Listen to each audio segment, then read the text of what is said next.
नमस्कार दोस्तों, yoga tipper YouTube channel में आप सभी का स्वागत है। आज के इस वीडियो में हम दमा यानी अस्थमा से संबंधित 5 इफेक्टिव और पावरफुल आसन करेंगे जो दमस को दूर करने में काफ़ी यूजफुल रहेगा। तो सबसे पहले जानते हैं कि दमा क्या होता है। तो जो दमा यानी अस्थमा होता है वो रेस्पिरेटरी सिस्टम यानी श्वसन तंत्र से संबंधित समस्याएं होती है, जिसमें सांस लेने में तकलीफ होने लगता है, सांस फूलने लगता है और कभी कभी हमारे चेस्ट में पेन भी होने लगता है। साथ ही जो दमा के पेशेंट होता है उनको धूम्रपान, धुआं या फिर दूषित वातावरण काफ़ी इफेक्ट करता है। तो चलिए जानते हैं आज के इस वीडियो में 5 इफेक्टिव आसन जो दमा को दूर करने में हेल्पफुल रहता है। तो हमारा जो पहला आसन रहेगा वो रहेगा हैंड ओपनिंग और चेस्ट ओपनिंग।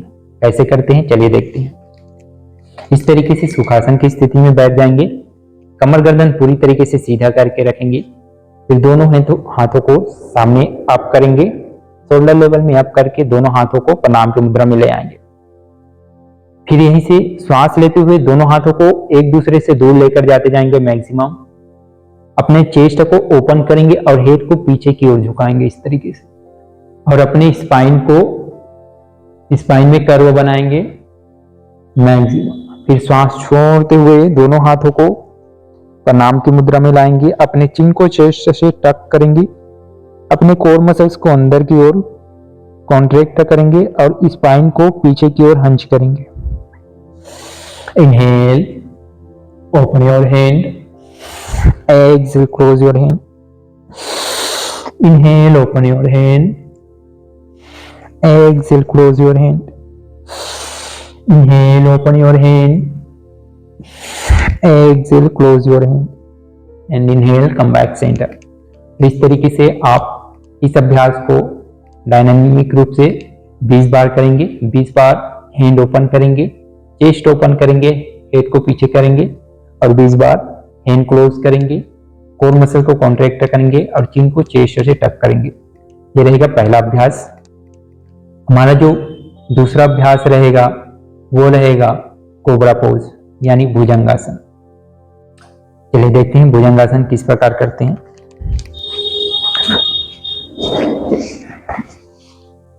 भुजंगासन के लिए आप इस तरीके से पेट के बल लेट जाएंगे, दोनों पैरों को पीछे पास पास रखेंगे और दोनों हाथों को इस तरीके से अपने शोल्डर के थोड़ा सा सामने रखेंगे और हाथों की हथेलियां सामने की ओर हो, इसका ध्यान देंगे।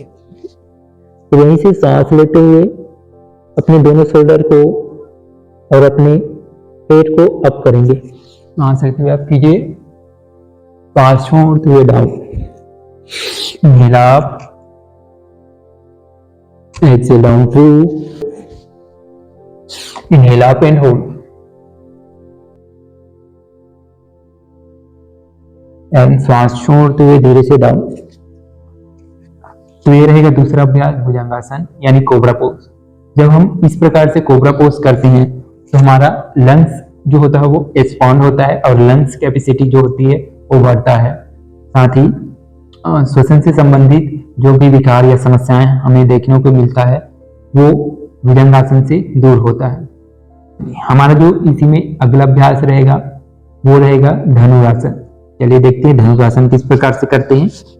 तो धनुरासन के लिए भी हम इसी तरीके से पेट के बल लेट जाएंगे, फिर पीछे दोनों पैरों को घुटनों से फोल्ड करके ऊपर उठाएंगे और दोनों हाथों से दोनों पैरों के एंकल को इस प्रकार से पकड़ लेंगे अच्छे से। फिर सांस लेते हुए हम अपने दोनों शोल्डर्स को, अपने हेड को अप करेंगे और पैरों को पीछे की ओर स्ट्रेच करेंगे और हाथों से पैरों को अपनी ओर खींचने का प्रयास करेंगे, यानी पैरों से अपोजिट डायरेक्शन में फोर्स लगाएंगे और हाथों से अपोजिट डायरेक्शन में फोर्स लगाएंगे। चलिए देखते हैं। सांस लेते हुए आप कीजिए इस तरीके से, सांस छोड़ते हुए down. Inhale up, exhale down. फिर धीरे से दोनों लेग नीचे कर लेंगे।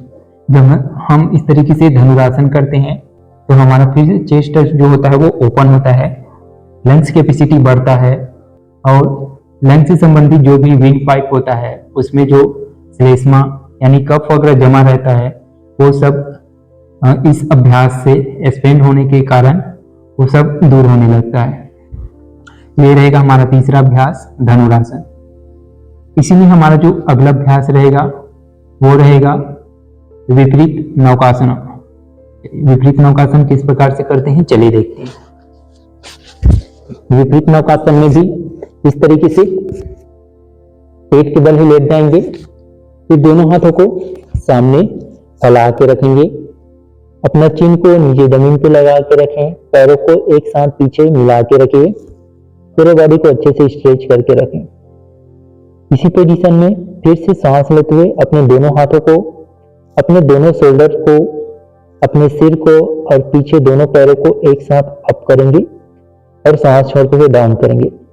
पहले हम इसका डायनामिक रूप से अभ्यास करेंगे, फिर लास्ट समय में इसको 30 सेकंड तक या फिर अपनी क्षमता अनुसार जितने देर तक आप रोक सकते हैं उतने समय तक होल्ड करने का प्रयास करेंगे।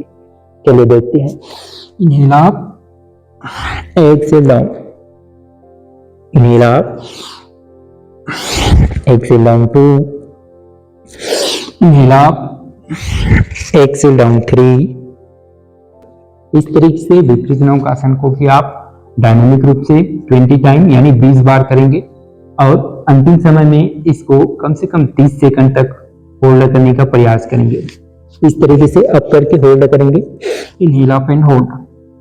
या फिर आप 30 सेकंड तक नहीं कर सकते तो जितनी देर तक आप होल्ड कर सके उतने समय तक होल्ड करने का प्रयास करेंगे। फिर सांस छोड़ते हुए धीरे से नीचे वापस आ जाएंगे।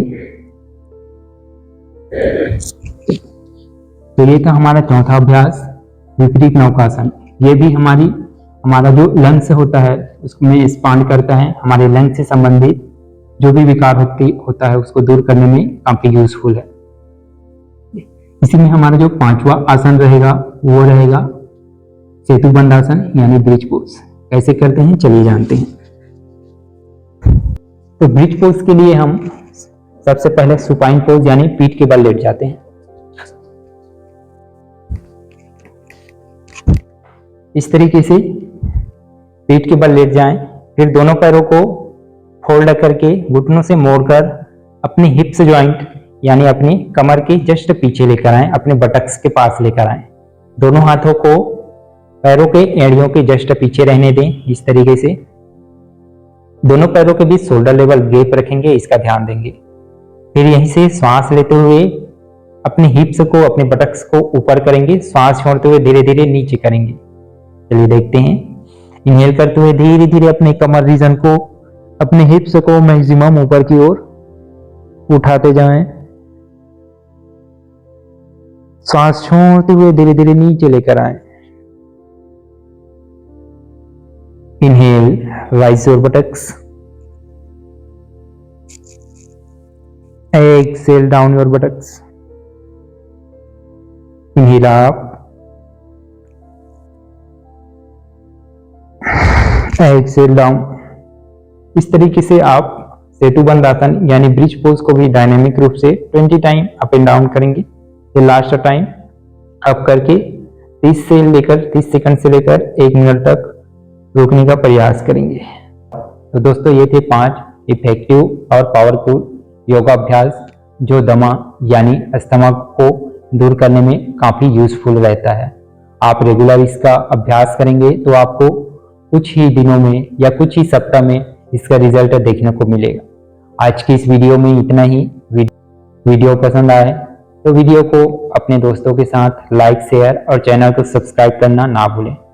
मिलते हैं ऐसे ही हेल्थ संबंधित नया वीडियो में, तब तक के लिए जय हिंद।